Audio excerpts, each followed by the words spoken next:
Mga kabalita, doble ingat po tayo sa ating mga gamit lalo na sa mga bibisita sa mga sementeryo. Karaniwan daw kasi ng mga nakawan at silisika pag-undas, sabi ng PNP. Isa rin daw sa mga karaniwang krimen ang physical injury. Paalala nila, huwag na magdala ng malaking pera.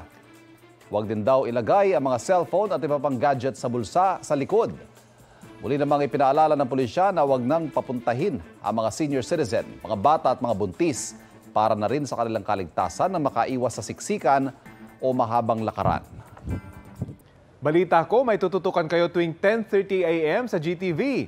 Alamin ang mahalagang balita at impormasyong dapat nyong malaman sa Balita Ko tuwing Lunes hanggang Biyernes. Mag-subscribe din sa GMA Integrated News sa YouTube.